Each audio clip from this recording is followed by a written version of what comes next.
Semakin yakin dengan Partai Gerindra, saat ini PKB juga intens mendekati sejumlah parpol untuk bergabung dalam koalisi besar, termasuk salah satunya Partai Golkar. Nah, jika Prabowo sudah disepakati sebagai capresnya, lantas siapa yang akan menjadi cawapresnya?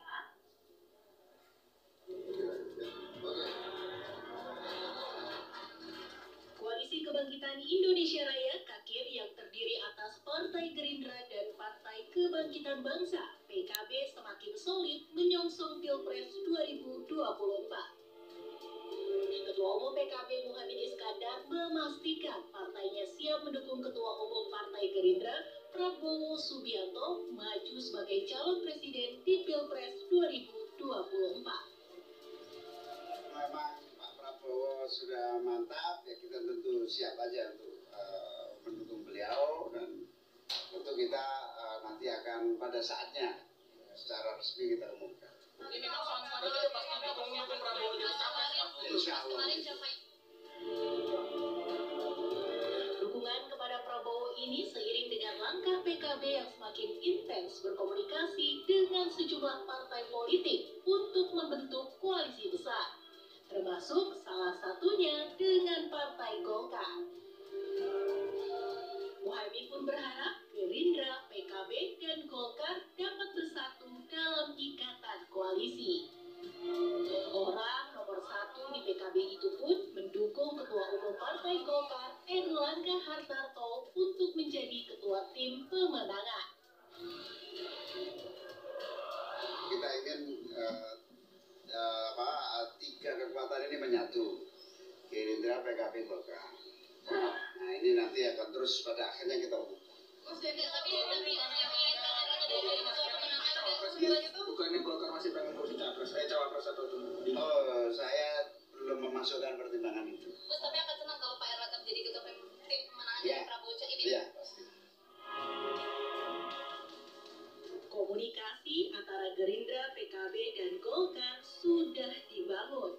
Namun penggabungan tiga parpol dalam satu koalisi tentunya tidaklah mudah. Apalagi ketiga partai telah memberikan mandat kepada ketua umumnya untuk maju di Pilpres 2024. Jika koalisi antara Gerindra, PKB, dan Golkar terwujud dan mendorong Prabowo untuk maju sebagai capres, lantas siapa yang akan mendampingi Prabowo sebagai cawapres? Muhaimin Iskandar, Erlangga Hartarto, atau nama lainnya? Dari Jakarta, tim TV One mengabarkan.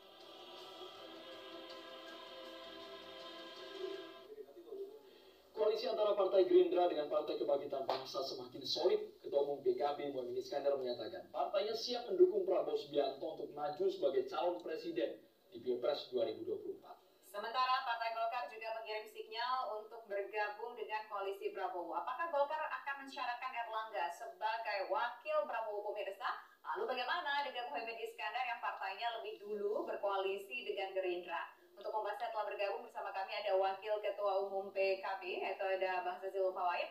Kemudian ada Wakil Ketua Umum Golkar, Bang Ahmad Doli Kurnia. Kemudian juga ada pakar politik, yaitu ada Mas Adi Prayitno. Ketemu lagi di sini.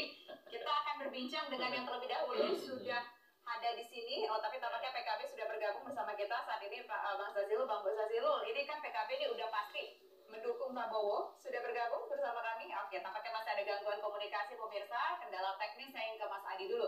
Mas Adi, PKB sudah sepakat mendukung Prabowo, meyakinkan mendukung Prabowo walaupun mereka sudah berkoalisi bersama. Tapi kayaknya juga Golkar nih sedang dirayu-rayu juga untuk masuk ke dalam sana. Pertanyaannya, akan seperti apa nanti cawapresnya? Apakah dari PKB Caimin atau mungkin Erlangga harus maju? Karena dua-duanya punya posisi tawar. PKB duluan nih setia bersama Prabowo. Tapi di sisi lain Golkar juga kursinya lebih besar, modalnya juga mungkin merasa punya mesin politik yang lebih kuat.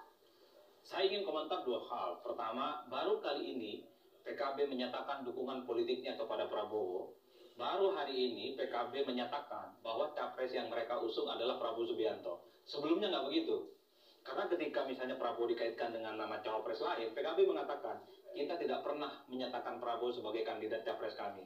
Baru hari ini itu dikatakan, itu artinya PKB ingin menguji ketika memberikan dukungan dukungan ke Prabowo sebagai capres, itu artinya proposal yang ditawarkan oleh PKB ke Prabowo adalah proposal capres. Jadi ingin digembok.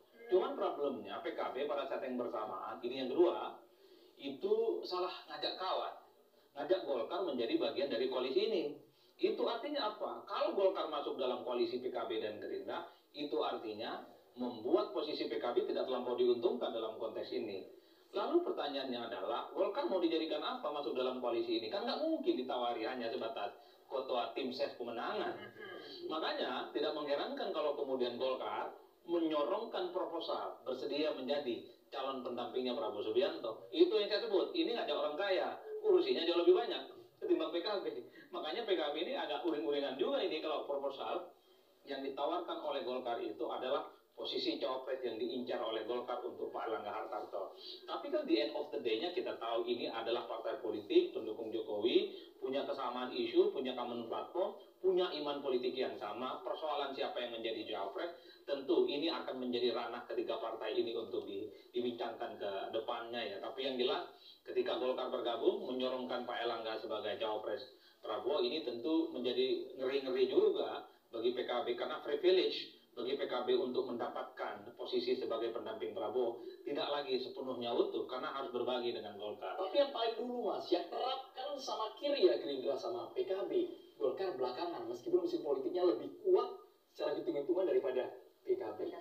Kalau dalam politik kita soal kawan lama dan kawan baru itu perkara biasa Mas. Banyak yang sudah kawan lama tapi ditinggal. Banyak kawan baru yang justru menjadi menu pilihan politik di akhir. Kiai Ma'ruf Amin, siapa yang bisa sangka kemudian bisa dia berdampingan dengan Pak Jokowi misalnya. Sekalipun PKB lebih awal dengan Gerindra, tapi bagi Prabowo Subianto misalnya, bahwa pasangan dengan Erlangga Hartarto itu jauh lebih rasional, bukan tidak mungkin. Yang dipilih adalah Erlangga Hartarto. Tapi yang paling penting kalau kita melihat klausul antara Gerindra dan PKB, yaitu siapapun nanti yang menjadi pendamping Prabowo harus sesuai dengan pembicaraan PKB. Itu artinya kalau pontok PKB melunak pada persoalan cawapres, minimal PKB, Gus Imin ini diselesaikan dulu oleh kawan-kawan Golkar. Entah apapun itu yang selesai, kopi-kopi bareng, soal sharing kekuasaan, soal platform dan semacamnya. Tapi yang jelas kalau PKB serius mengajak Golkar masuk di dalamnya, ini salah ngajak orang ke dalam, Pak. Oke, baik. Sekarang kita ingin ke PKB, sudah bergabung bersama kami Bang Zazilo. Bang Zazilo, sebenarnya hari ini ataupun terakhir kita mendengar menyatakan mendukung Prabowo untuk menjadi calon presiden, begitu. Apakah satu, memang ingin mengunci Prabowo supaya menjadikan Cak Imin ini sebagai calon wakil presiden ya?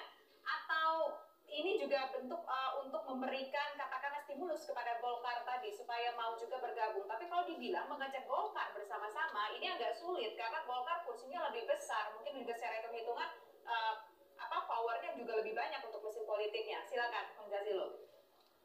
Ya, dari awal PKB sudah mengkalkulasi semuanya. Ketika PKB melakukan kerjasama politik, menandatangani piagam deklarasi pada bulan Agustus 2022, itu semua sudah dihitung dan dikalkulasi, dan itu basisnya adalah mutual simbiosis, saling memberikan manfaat. Terus terang, PKB dengan Gerindra sebelum-sebelumnya memang belum pernah berkoalisi. Namun kami lebih awal melakukan kerjasama politik dibanding partai yang lain, dan di dalam kerjasama politik itu sudah ada kuncinya. Jadi kita nggak usah khawatir dikunci sebenarnya Pak Dr. Hadi, karena PKB dengan Gerindra sudah sama-sama memegang pakem dan kuncinya di dalam piagam kerjasama itu. Apa? Bahwa presiden dan wakil presiden itu ditentukan oleh Gus Muhaimin dengan Pak Prabowo. Nah, itu yang menjadi kunci utama. Yang kedua, kemudian lahir satu gagasan di rumah PAN yang disebut dengan koalisi besar. Nah, koalisi besar itu kemudian bergulir, dan bagian yang ada di dalam rencana koalisi besar atau di KIB ketika itu, ada yang sudah berpindah ke mendukung Pak Ganjar. Nah, kami PKB dengan Golkar itu dalam posisi melakukan diktum yang keempat dalam piagam kerjasama dengan Gerindra. Diktum keempat itu bunyinya begini, bahwa PKB dan Gerindra membuka seluas-luasnya kepada partai lain untuk bergabung. Jadi Golkar yang kemudian melakukan diskusi, pembicaraan dengan PKB sampai detik ini secara formal belum ada dukungan resmi atau berkoalisi resmi dengan PKB dan Gerindra. Jadi koalisi besar itu pada sisi normatif formal belum, baru pada tahap pembicaraan dan perbincangan. Tentu kami tidak pernah merasa bersalah untuk berkawan dengan Golkar, karena apapun Golkar adalah partai yang besar. Kalau nanti kesepakatan, pembicaraan, kemudian Golkar menyatakan bergabung misalkan secara resmi, itu akan lebih baik. Dan kemudian duduklah dalam satu meja, bagaimana membicarakan kunci-kunci itu.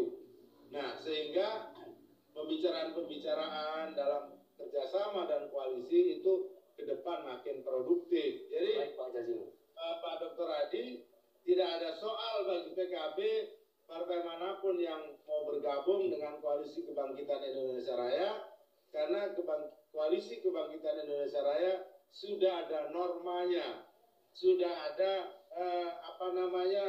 poin-poin kesepakatan yang mestinya dijalankan. Jadi sebenarnya sudah baik, ada soal. Kalau PKB sama Gerindra sudah sama-sama megang kuncian, tapi kita ingin tahu posisi dari Partai Golkar. PKB mantap mendukung Prabowo sebagai capres, kalau Golkar bagaimana, Pak Doli? Karena terakhir kami dapat infonya, hasil munas tetap capresnya harus Airlangga Hartarto.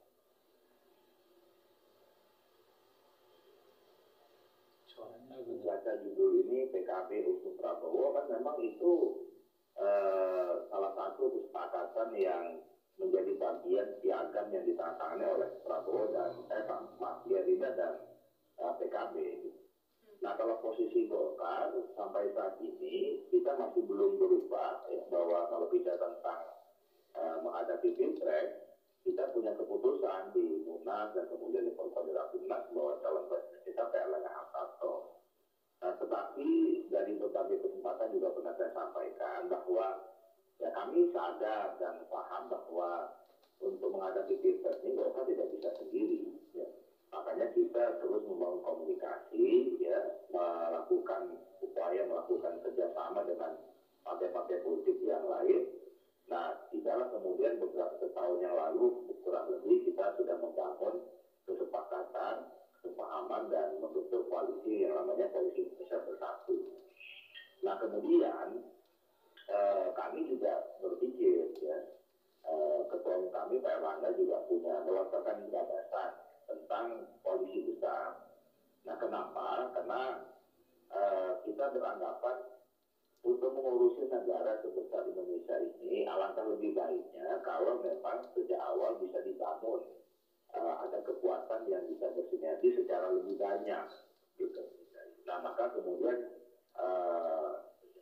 dilanjutkan dengan pertemuan waktu itu di Rumah PAN, ya, dihadiri oleh Golkar, Gerindra, kemudian PKB, ada PAN dan P3.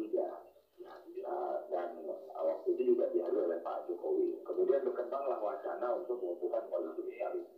Nah, jadi sebetulnya di antara kelima partai politik itu sepaham dan sepakat kalau memang dimungkinkan untuk dibangun koalisi besar. Nah, tetapi kan itu gagasan yang tentu perlu dikonkretkan.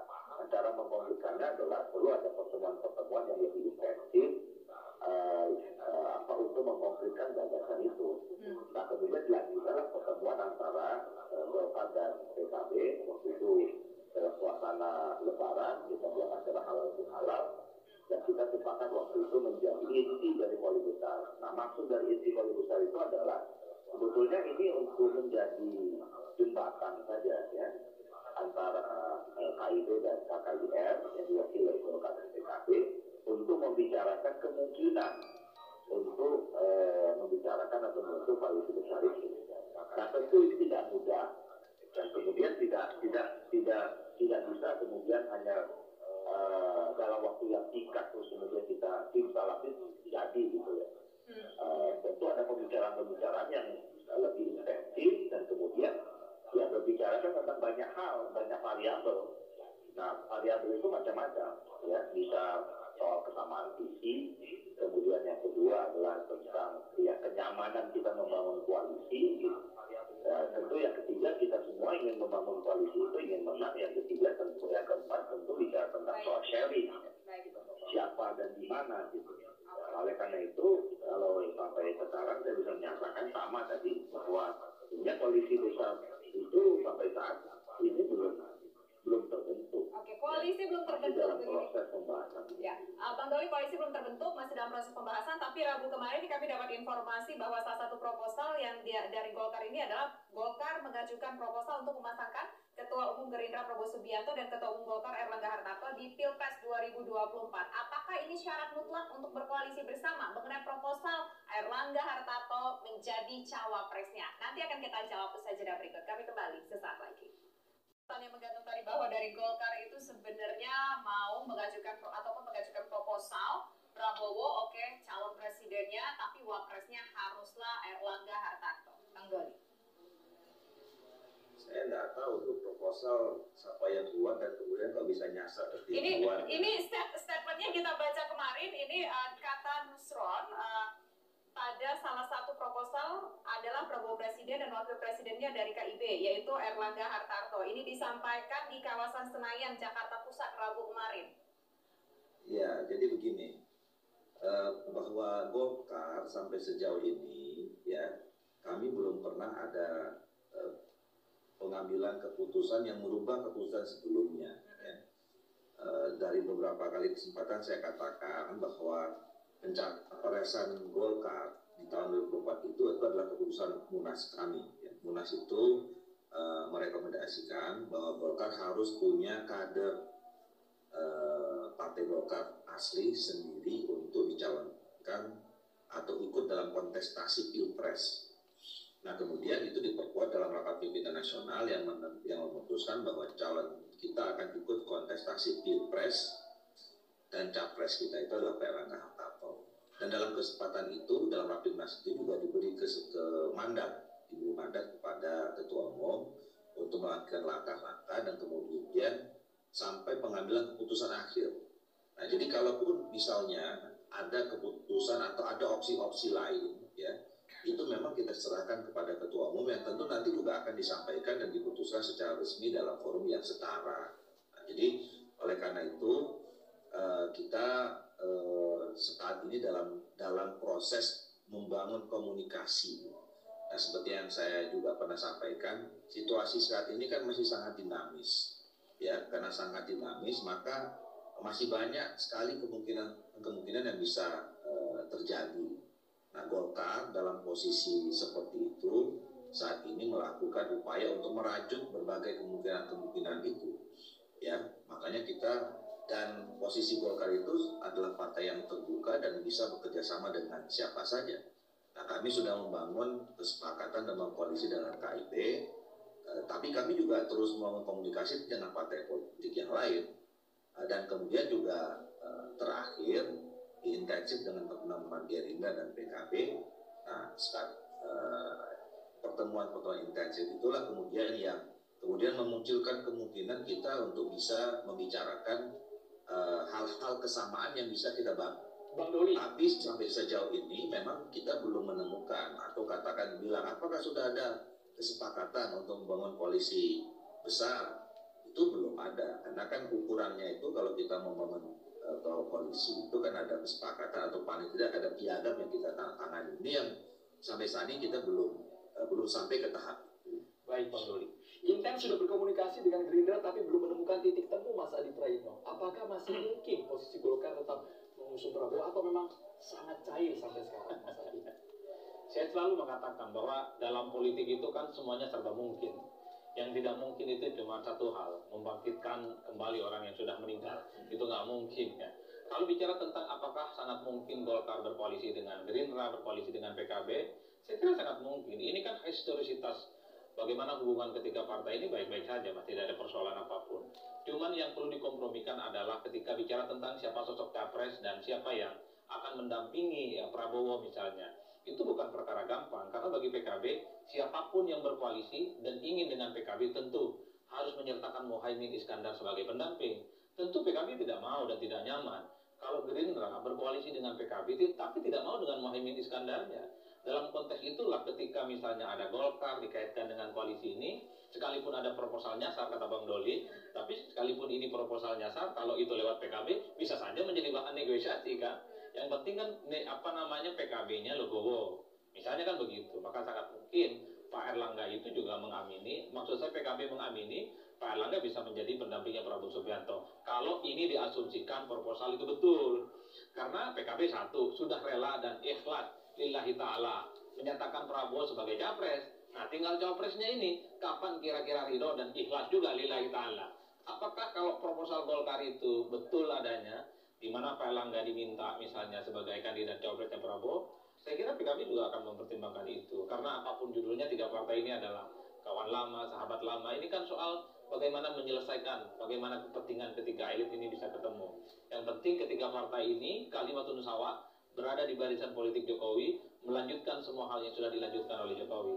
Di situ tidak akan ada huru-hara politik apapun, selama semuanya dibicarakan secara terbuka. Tapi akan beda ceritanya kalau Golkar, PKB mencoba agak genit-genitan ini, mau bergabung dengan koalisi perubahan. Ini pasti kegaduhannya nggak akan berhenti, Mas. Soalnya antar elit banyak juga Mas opsi yang muncul. Ada juga dari PKB yang menawarkan kalau bisa Erlangga menjadi ketua tim pemenangan untuk Prabowo dan juga Caimin nanti dijawab sama